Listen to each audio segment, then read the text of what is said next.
किस्से, कुछ कहानियाँ।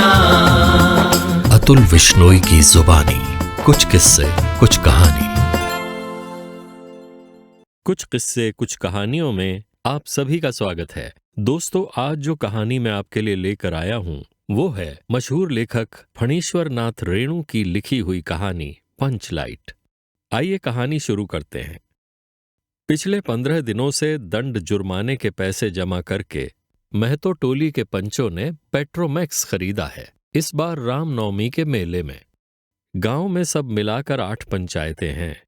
हर एक जाति की अलग अलग सभा चट्टी है।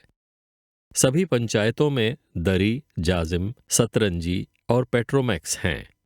पेट्रोमैक्स जिसे गांव वाले पंचलाइट कहते हैं। पंचलाइट खरीदने के बाद पंचों ने मेले में ही तय किया 10 रुपए जो बच गए हैं इससे पूजा की सामग्री खरीद ली जाए। बिना नेम टेम के कल कब्जे वाली चीज का पुण्याह नहीं करना चाहिए। अंग्रेज बहादुर के राज में भी पुल बनाने से पहले बलि दी जाती थी। मेले से सभी पंच दिन दहाड़े ही गांव लौटे। सबसे आगे पंचायत का छड़ीदार पंचलाइट का डिब्बा माथे पर लेकर और उसके पीछे सरदार, दीवान और पंच वगैरह। गांव के बाहर ही ब्राह्मण टोले के फुटंगी जहा ने टोक दिया, कितने में लालटेन खरीद हुआ महतो? देखते नहीं हैं, पंचलाइट है। बामन टोली के लोग ऐसे ही ताब करते हैं।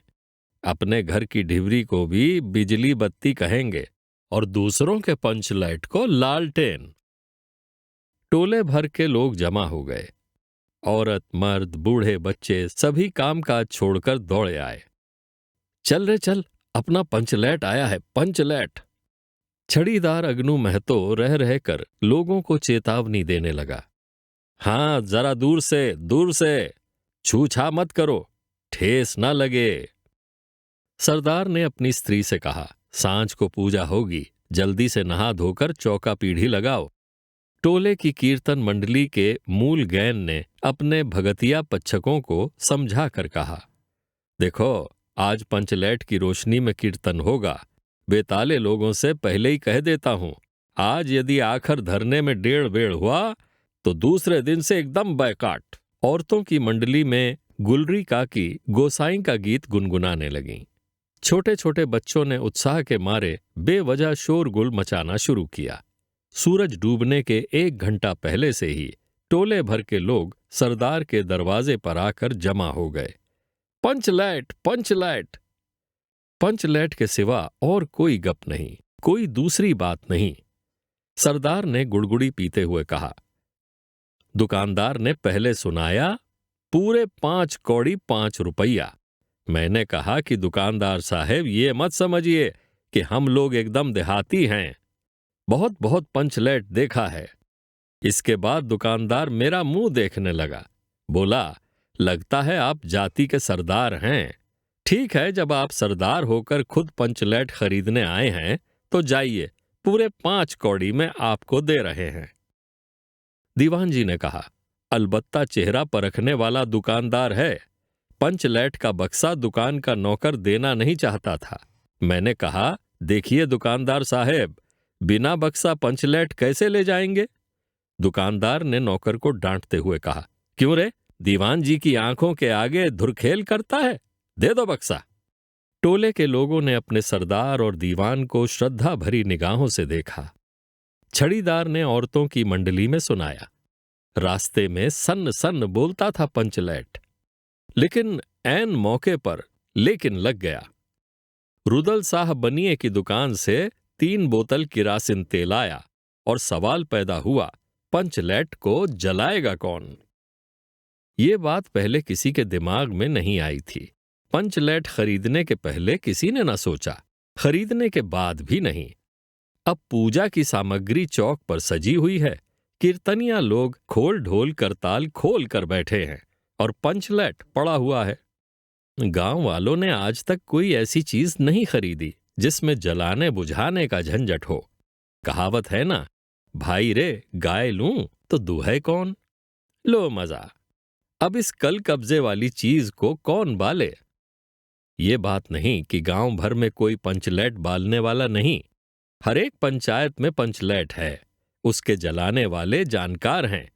लेकिन सवाल है कि पहली बार नेम टेम करके, शुभ लाभ करके दूसरी पंचायत के आदमी की मदद से पंचलैट जलेगा? इससे तो अच्छा है पंचलैट पड़ा रहे।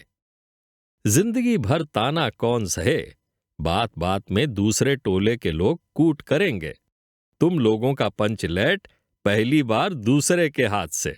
ना ना, पंचायत की इज्जत का सवाल है, दूसरे टोले के लोगों से मत कहिए। चारों ओर उदासी छा गई, अंधेरा बढ़ने लगा। किसी ने अपने घर में आज ढिबरी भी नहीं जलाई थी। आज पंचलैट के सामने ढिबरी कौन बालता है? सब किए कराए पर पानी फिर रहा था।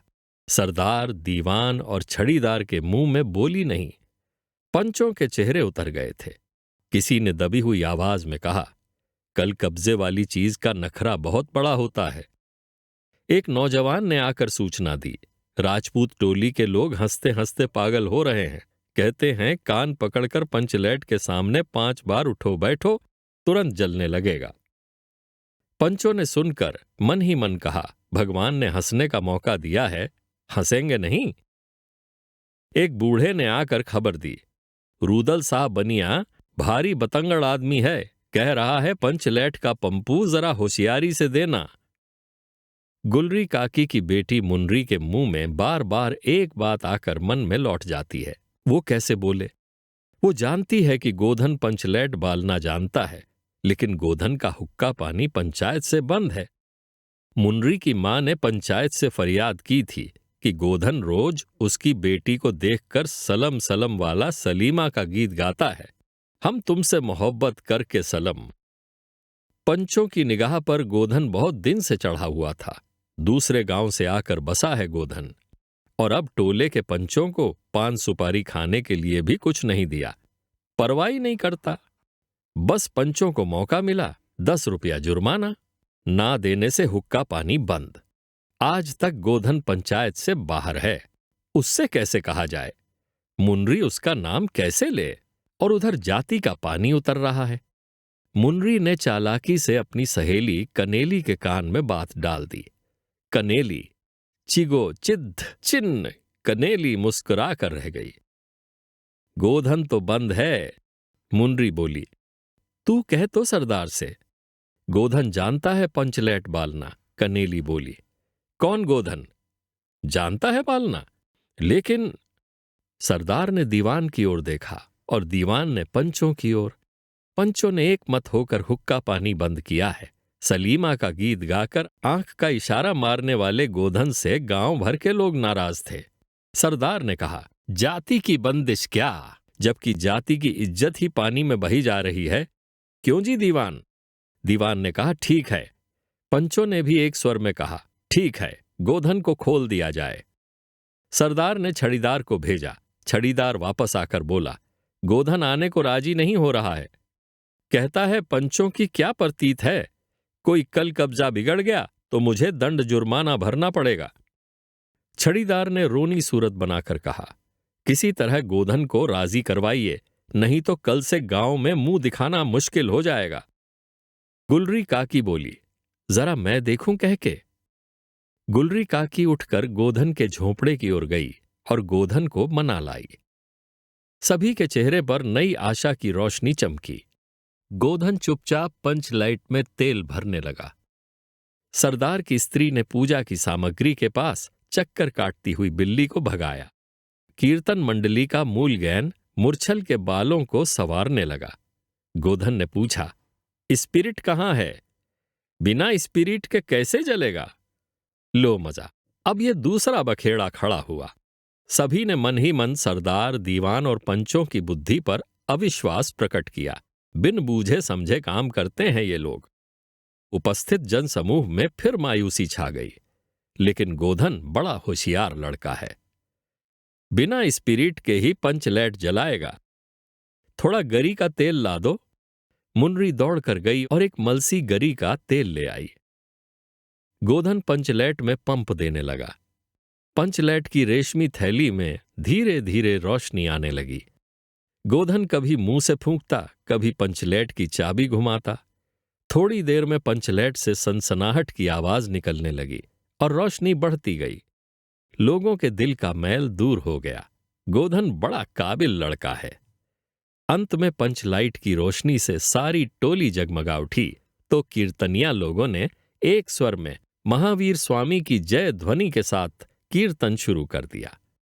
पंचलैट की रोशनी में सभी के मुस्कुराते चेहरे स्पष्ट हो गए। गोधन ने सबका दिल जीत लिया। मुन्री ने हसरत भरी निगाह से गोधन की ओर देखा। आंखें चार हुईं और आंखों ही आंखों में बातें हुईं।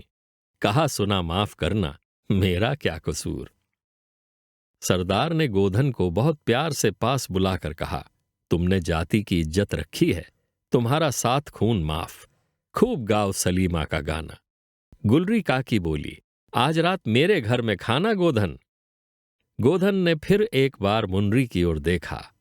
मुन्री की पलकें झुक गईं। कीर्तनिया लोगों ने एक कीर्तन समाप्त कर जय ध्वनि की। जय हो, जय हो। पंचलैट के प्रकाश में पेड़ पौधों का पत्ता पत्ता पुलकित हो रहा था। अभी आप सुन रहे थे फणीश्वर नाथ रेणु की लिखी हुई कहानी पंचलाइट। दोस्तों, आशा है ये कहानी आपको पसंद आई होगी। यदि आपने अभी तक हमारा YouTube चैनल सब्सक्राइब नहीं किया है तो कृपया अभी से सब्सक्राइब कर लें और साथ ही बेल आइकन दबाना ना भूलें ताकि आपको आने वाली हर नई कहानी की पूर्व सूचना समय से मिलती रहे। धन्यवाद। कुछ किस्से, कुछ कहानियां। अतुल विश्नोई की जुबानी। कुछ किस्से, कुछ कहानी।